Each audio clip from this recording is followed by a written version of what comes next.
누가 어떻게 하여도 너희가 미혹되지 말라.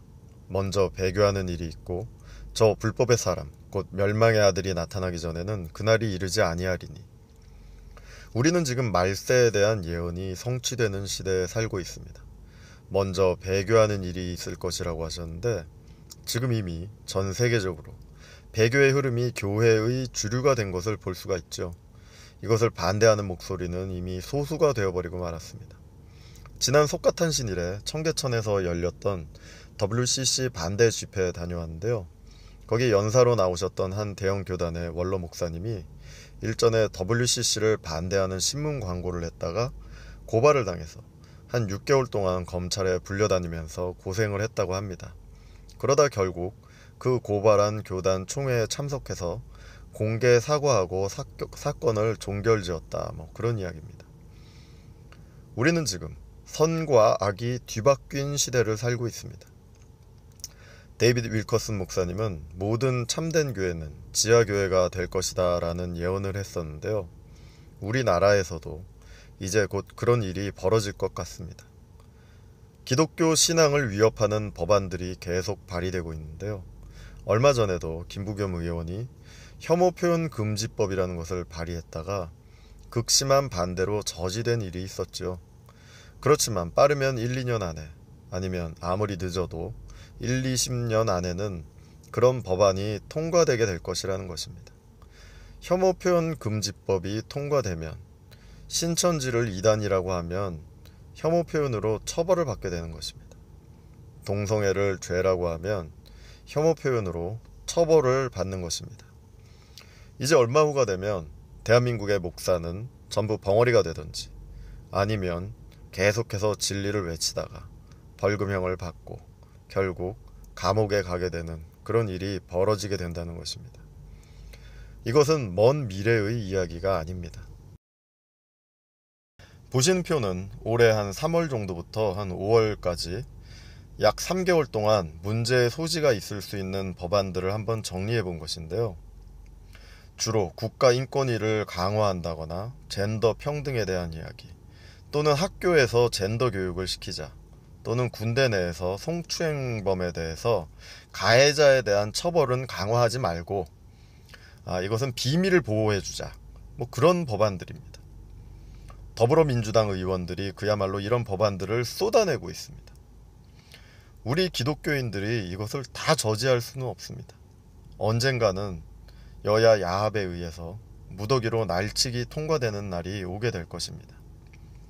신천지는 반대하는데 더불어민주당을 지지한다.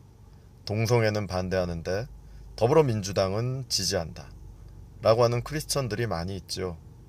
그 믿음이 진짜라고 생각하십니까? 자기 자신은 속일 수 있을지 모르지만 하나님은 결코 속지 않으실 것입니다. 모든 것이 이렇게 명명백백하게 다 드러나 있는데도 눈과 귀가 가리워져 버린 것입니다. 저는 이렇게 교회의 눈과 귀가 다 가려져 버린 것이 이미 하나님의 심판이 임한 것이라고 생각합니다. 마음이 굳어져서 자신의 죄를 깨닫지 못하는 것이 진짜 심판인 것입니다.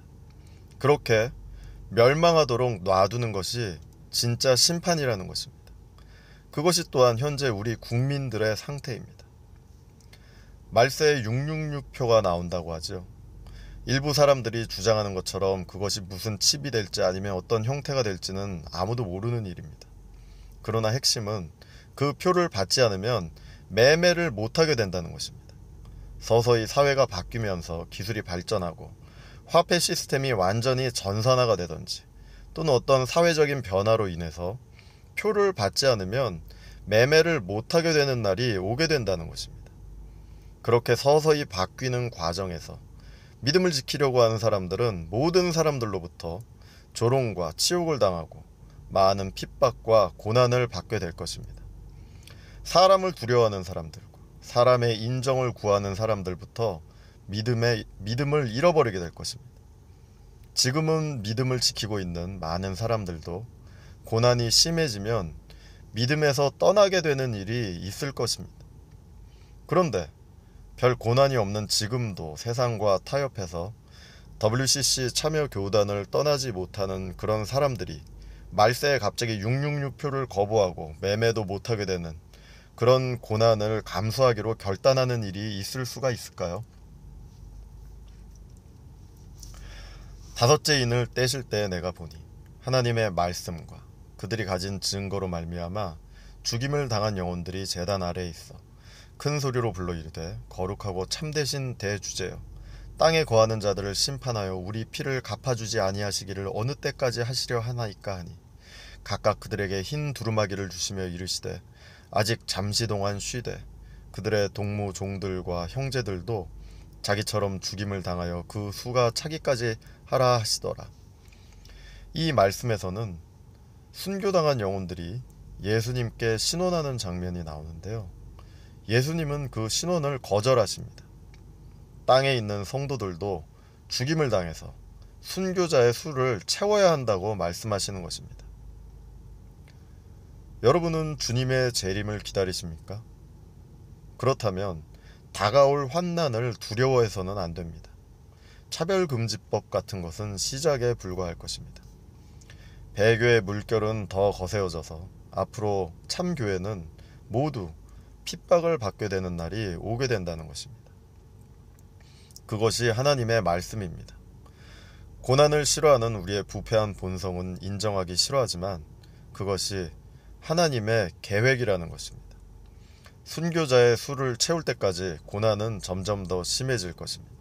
그렇기 때문에 우리도 준비하고 자녀 세대도 고난을 견뎌낼 수 있도록 준비시켜야 하는 것입니다. 그러면 우리는 무엇을 준비해야 하나요? 지하에 굴을 파고 통조림, 생수, 금덩어리를 모아놓으면 되는 겁니까? 아닙니다. 주님은 순교자의 수를 채우기를 원하십니다. 주님은 주님의 고난에 참여할 사람을 찾고 계십니다. 우리는 고난을 받고 순교까지도 이겨낼 수 있는 믿음을 준비해야 합니다. 우리의 자녀 세대를 순교자의 세대로 준비시켜야 하는 것입니다.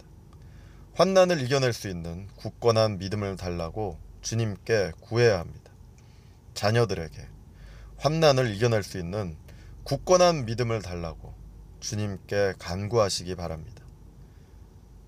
우리는 환난 중에서야 비로소 진정으로 이렇게 기도할 수 있을 것입니다. 마라나타, 주 예수여 어서 오시옵소서.